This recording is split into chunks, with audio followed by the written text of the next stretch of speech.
Good afternoon, ladies and gentlemen. My name is Justina Walker, and I am here today as a Polish citizen and one of the 7 European citizens to introduce to you this European Citizens Initiative project that we have been working on. Over the last 3 years, we as individuals and collectively as citizens watched our governments and our representatives very closely. We voiced our opinions, we've marched the streets to be heard, and we made every effort to create a dialogue. However, as we stand here today, we realize that the world in which the citizen's opinion and citizen's voice as primary factor in making decisions is slipping away. We have seen non-governmental entities injecting themselves into our health, into our homes, into our privacy, and into our wealth. This is not what we as people want, and this is not what we as people need.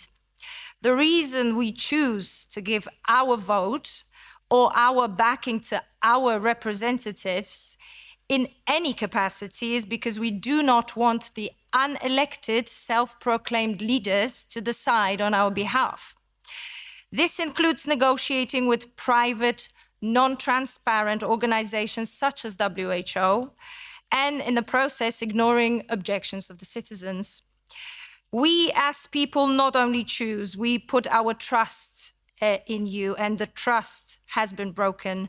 Today, what we see is these unelected, disconnected from the average man or a woman's view technocrats, pushing their vision of the world on us and being helped to do so by our own representatives.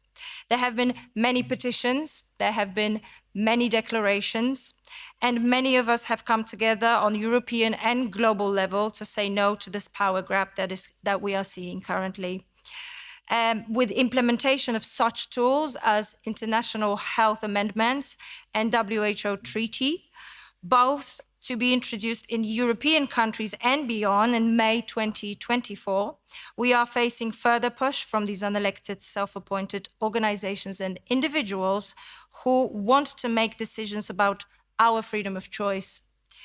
And so, with loss of trust in our governments and the institutions, with growing craving of these unelected entities to curb our freedoms, we as citizens decided to use the ECI, which is the European Citizens Initiative, as a tool to be publicly recognized and finally heard. European Citizens Initiative, as my colleague Philippe has said prior, was introduced with the Treaty of Lisbon in 2007. It was inspired by Switzerland and its existing direct democracy tools. It aims at increasing direct democracy by allowing EU citizens to participate in development of EU policies.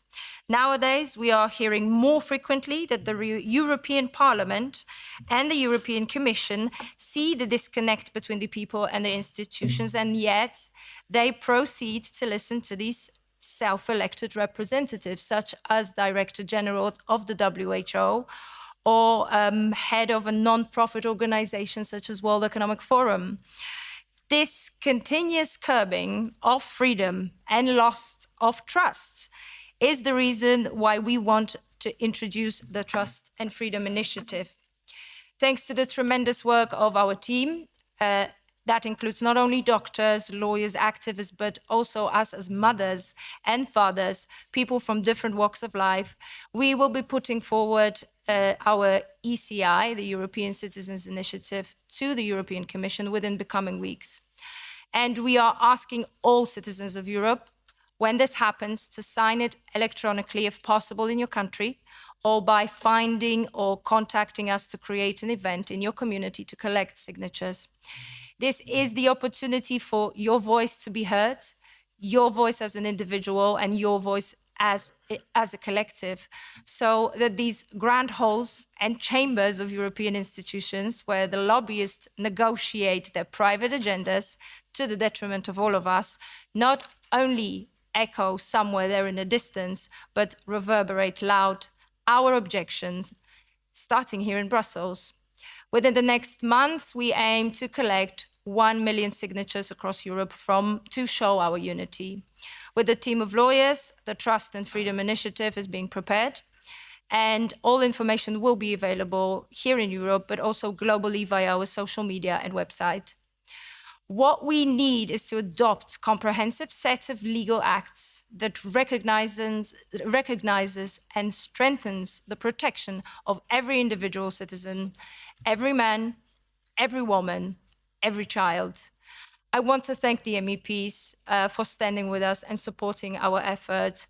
I also want to say that the success of the initiative can only be achieved together by all of us here in Europe, no matter who we are and where we come from. What we need is trust and freedom, and both cannot be dictated by few, nor ignored by those who we choose to represent us. Because freedom is for no man to take, and trust needs to be earned, not bought. Thank you.